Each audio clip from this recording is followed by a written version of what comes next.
Hi guys, আমি অনু চলে আসলাম মানুষের ব্লগ থেকে নতুন একটা ভিডিও নিয়ে। আজ বৌদ্ধ পূর্ণিমা। আমরা চলে গিয়েছিলাম সকাল সকাল মদনমোহন মন্দিরে।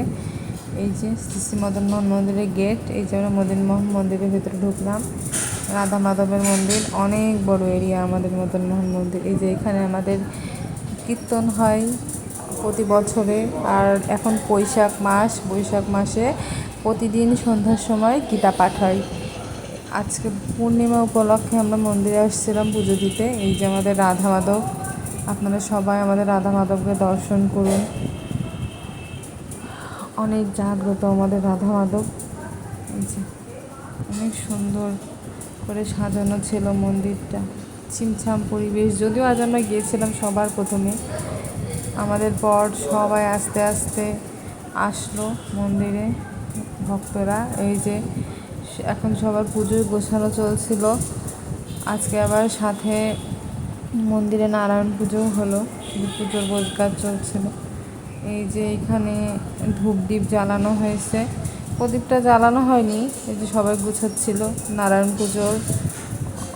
তারপরে এখানে ফল গোছানো হলো। আমি আর আমার মা বসেছিলাম, আমি একটু বসে বসে ক্লিপ নিচ্ছিলাম। কী করব, ভিডিও করতে তো ভালোই লাগে। এই যে ঠাকুরমশাই এসে পুজোতে বসে বললো।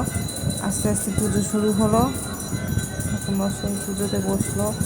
আমি আস্তে আস্তে ধূপদীপ জ্বালিয়ে এই যে বসলাম। যদিও ফ্যান দিয়ে দিয়েছিলাম, প্রচণ্ড গরম ছিল, যার জন্য প্রদীপগুলো নিভে গিয়েছিল। এই যে ঠাকুরমশাই আস্তে আস্তে পুজো করছে।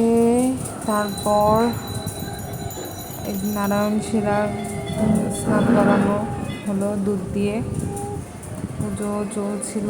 আমরা তখন সবাই বসেছিলাম অঞ্জলি দিব। তারপর ঠাকুরমশাই আস্তে আস্তে নারায়ণ শিলার পূজা দিয়ে এই যে পূজা শেষ করলো, নারায়ণ শিলার স্নান শেষ করলো।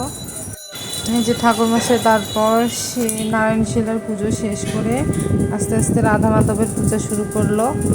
পূজা চলছিল, আমরা বসে পূজা দেখছিলাম। তারপর আমরা অঞ্জলি দিয়ে বাসায় চলে আসলাম। ধন্যবাদ।